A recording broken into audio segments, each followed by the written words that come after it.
Bonjour à tous et bienvenue dans l'épisode numéro 82 du journal de bord, si c'est bien écrit. Aujourd'hui, mardi, on a commencé par 2 heures de physique, on a fini le troisième chapitre sur les condensateurs, donc le troisième chapitre d'électromagnétisme. On a commencé le quatrième chapitre, c'est sur la magnétostatique, donc l'étude des champs magnétiques. En gros, on a vu plusieurs lois, par exemple le théorème de Maxwell-Ampère, le théorème de Maxwell-Thomson. Et on a vu comment calculer un champ magnétique à travers différents types de même système qui revient. Donc il y a le fil infini, dans lequel il y a du courant qui passe. Il y a le fil épais, qui est similaire à un cylindre. Et un troisième, c'est le solénoïde infini. Et un quatrième que j'avoue que là, je ne l'ai pas sur le bout de la langue, mais ça va me revenir peut-être bientôt, peut-être là si je fais une pause. Et oui, le fameux, c'était la bobine torique. Alors qu'est-ce qu'un tor? Un tor, ça peut être assimilé. Il y a différentes écoles suivant comment on dit ce que c'est. Il y en a, ils disent que c'est un anneau. Et d'autres, c'est plus parlant, c'est un donut, en gros. C'est-à-dire, tu prends des spires qui s'enroulent, donc pas mal de spires, bien. Faut que ça soit prépondérant devant un, donc un bon nombre de spires qui s'enroulent et qui forment, bah, imagine, genre, je sais pas, genre, tu prends tes spires, tu as un gros tube, bah, tu le reboucles sur lui-même et ça, c'est un tor, c'est un donut. Et on voit l'expression du champ magnétique, donc dans ça, dans le solénoïde infini, donc bah, c'est plein de spires, et par exemple, on dit pour le solénoïde, au lieu de dire que c'est en forme d'hélice, parce que c'est un même fil de cuivre qui avance, on dit que bah, d'une certaine façon, ça marche comme si tu avais N, donc plein de spires qui se touchaient pas en gros, mais c'était le même courant qui passait. Et du coup, bah voilà, on a étudié ces champs-là, donc ça c'est des questions de cours à connaître, il faut savoir les retrouver en moins de 5 minutes chacune, donc il faut bien bosser ça pour que ce soit l'école, les interros, les DS, ou tout simplement les concours, parce que quand même on est là pour ça. Donc ça c'était les 2 premières heures, ensuite 2 heures de maths où on a continué les séries de fonctions, donc axé pas mal aussi sur les suites de fonctions, on a corrigé plusieurs exercices différents, on a repris ça ensuite l'après-midi de 13 à 15, donc on avait eu pas mal de... C'est à peu près le même type d'exercice en fait presque à chaque fois, c'est-à-dire qu'on te donne le terme général d'une série de fonctions et on te dit bah étudie ça, déjà regarde, parce que tu sais, c'est des fonctions, donc fn de x ou un de x, comment tu l'appelles, bah, faut savoir quand est-ce que la somme des un ou fn converge, donc selon la valeur de x, ça donne le domaine de définition de la somme, donc si tu l'appelles grand S, n, c'est les sommes partielles, bah, grand S, ça peut être la limite des Sn, et donc grand S de x, son domaine de définition, si ça y est continu, si ça y est C1, C2, CP, C infini, voir aussi sa dérivée, si elle est intégrable, tout ce que tu peux faire en gros, c'est on donne le terme général et tu fais absolument tout. Mais après, ce qui est bien, c'est que c'est ça très souvent. Ou alors, si c'est pas que ça à faire, les exercices, ça se ramène à la même chose. Voilà, on utilise pas mal de termes différents. Souvent, c'est par exemple pour l'intégration, on utilise souvent le théorème d'intégration terme à terme. On utilise aussi le théorème de convergence dominée, le critère spécial des séries alternées. Tout ça, c'est pas mal utile. C'est vraiment pas mal utile. Par exemple, critère spécial des séries alternées, CSSA comme on l'appelle. En gros, c'est un. Tu vois la série des 1 sur n. En gros, tu fais 1 sur 1, plus 1 sur 2, plus 1 sur 3, etc. Et ben on arrive à montrer que si tu continues et que tu sommes les 1 sur un entier à infini, ça diverge. C'est-à-dire que ça va pas tendre vers un truc fini. Ça va aller jusqu'à plus infini quand tu sommes tous les trucs.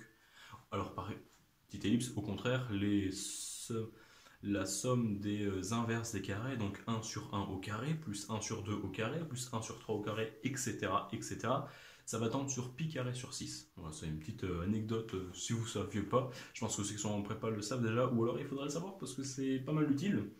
Du coup, tu vois, là, on dit que c'est la série harmonique, la somme des 1 sur n, lorsque n il va de 1 à plus l'infini.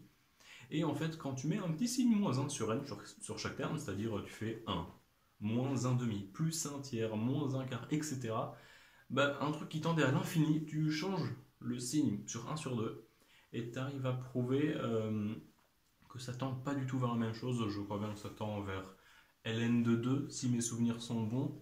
Bah, du coup, c'est peut-être, ouais, vu que c'est moins 1 puissance n, je dis peut-être des bêtises, mais ouais, je sais plus exactement, faut que je revoie. Mais c'est un à une unité, oh, je sais plus parler.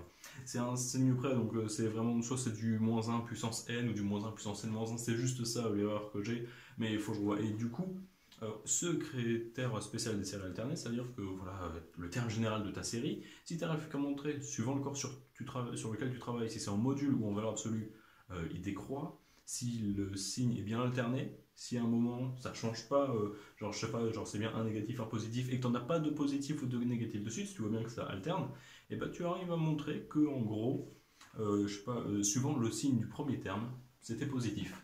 Et puis tu vas reculer, mais pas d'autant, tu vois, vu que c'est décroissant en module à chaque fois. C'est-à-dire que tu avances dans les positifs, et puis après tu vas reculer, mais pas autant, tu vas pas atteindre zéro, et puis tu vas un peu avancer, mais tu vas pas encore dépasser, et tu vas stagner un peu au milieu. Et c'est ça en gros le critère spécial des séries alternées, c'est que quand une série alternée respecte le crédit spécial des séries alternées, alors on peut montrer qu'elle converge, même à partir d'un certain rang. Si au départ ça alterne pas du tout, genre je sais pas, jusqu'au rang 1000, ça fait ce qu'elle veut, bah comme c'est un nombre fini de termes, tu arrives à montrer que à partir du millième, par exemple, elle respecte le critère spécial des séries alternées, alors tu peux dire qu'elle converge. Même si le premier, tu ajoutes les 1000 au carré et tout, je sais pas, même si ça va hyper loin, bah, ça va aller loin, mais au bout d'un moment, ça va s'arrêter. Et donc ça, c'est utile pour les séries de fonctions, par exemple, entre autres. Donc voilà, c'est à peu près la même chose. Ensuite, l'après-midi, on continue dans l'après-midi, de 15 à 17, TP de physique. TP de physique, cette fois-ci, c'était sur, encore une fois, le câble coaxial de 100 mètres. Donc voilà, on sait qu'il a une impédance équivalente de 50 ohms, ça on le sait maintenant. On sait qu'il a une impédance linéique, qu'il a une inductance linéique aussi. Que voilà, c'est plutôt stylé quand même, enfin à étudier, hein, en soi, juste un câble coaxial de 100 mètres, je doute que ça a beaucoup d'utilité parce que c'est plus gros qu'une bobine, c'est moins fiable qu'un simple fil, donc je sais pas trop, mais ça sert à étudier le câble en lui-même, à étudier donc l'électromagnétisme, c'est pas mal utile en vrai pour ça soit la démarche scientifique et la scolarité, voilà le développement autour de la matière, c'est même si en soi je sais pas trop si ça a une application concrète. Et puis ensuite j'ai fini à 17h, voilà, de 17 à 19, ceux qui avaient fini leur MCOT mise en cohérence des objectifs du TIPE pouvaient le rendre, moi il n'est pas totalement fini. Voilà, il y a la biographie sur laquelle je dois pas mal bosser parce que, bah, comme je vous l'ai déjà dit plusieurs fois, je bosse sur des murs anti-bruit à matériaux de récupération, à base de matériaux de récupération, et ça n'a pas vraiment été beaucoup fait. Donc c'est pas par exemple, je sais que j'en ai certains dans ma classe qui bossent par exemple sur la vis d'Archimède. Donc tu vois une vis, voilà, liaison hélicoïdale, tu la mets dans un ruisseau, il y a de l'eau qui tombe, et bah vu avec le pas de la vis, ça va pousser, mais du coup ça va un peu faire tourner, ça peut faire de l'électricité. Lui par exemple, je sais qu'il étudie le rendement. La vis d'Archimède, c'est utilisé plein d'endroits, il y a des gens qui ont fait des thèses, il y a trouvé plein d'infos partout. Moi, les murs anti-bruit à partir de morceaux de coton, de bouteilles en plastique, ah bah, ça va être compliqué, hein. Je peux à la rigueur, voilà, pour un domaine théorique, voir modéliser ça comme si c'était une sorte de mur plat où il n'y a rien. Je dis voilà, je cherche, je regarde les caractéristiques des différents matériaux que je peux utiliser. Je fais une sorte de moyenne à peu près pour que ça soit à peu près homogène mais les mêmes caractéristiques. Si je sais pas, je mets plein de coton, bah, je peux dire que c'est plat, même si le coton c'est pas plat mais que ça a les mêmes caractéristiques. Pour mieux simuler, voilà, je peux peut-être faire avec SolidWorks, des trucs comme ça ou simplement des calculs. On a bossé les ondes acoustiques, donc voilà, l'atténuation. On a même eu un exercice sur un mur qui est atténué, mais ça c'était vraiment un mur plein. Je crois qu'on l'avait supposé infini, je suis pas assuré, mais c'est beaucoup plus éloigné de la réalité que ce qu'il faudrait. Mais ça peut toujours être utile, voilà, même si c'est pas vraiment utile, au moins je peux montrer que bah voilà, j'ai essayé de m'intéresser, ça marche pas, c'est presque à côté de la plaque, mais au moins bah, j'ai essayé de faire des trucs et ça n'a pas trop marché, mais voilà, je pense que ça va surtout être des expérimentations de type pratique, voilà, faire un mur de mes mains, la manière un peu artisanale, et voir ce qui en découle. Et puis sinon c'est à peu près tout, donc voilà, le MCOT a bossé pour...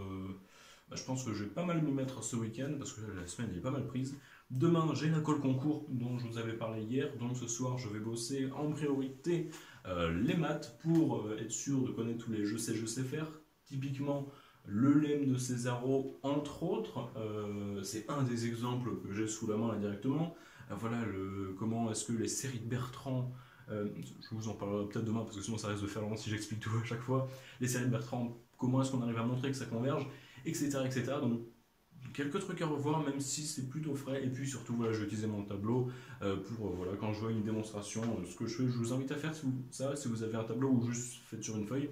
Moi, j'arrive pas trop les démos quand je les lis. Bah oui, je les lis, je sais que maintenant ça me dit quelque chose, mais je les apprends pas comme ça. Ce que je fais pour vraiment apprendre un truc par cœur, ce que j'ai fait avant le DS de physique, je prenais les démos, les capacités exigibles et tout, ce que je devais vraiment apprendre, je le lisais, je m'imprégnais, et juste après, je prenais le tableau et j'essayais d'écrire et tout, comme ça, le tableau c'est plus facile, tu sais, si t'as envie de rayer ou quoi, t'effaces, comme ça ça va plus vite, c'est moins chiant et tout, tout effacé, l'encre, ça prend pas plein de feuilles, donc c'est plutôt bien pour réviser, je trouve, un bon investissement personnellement.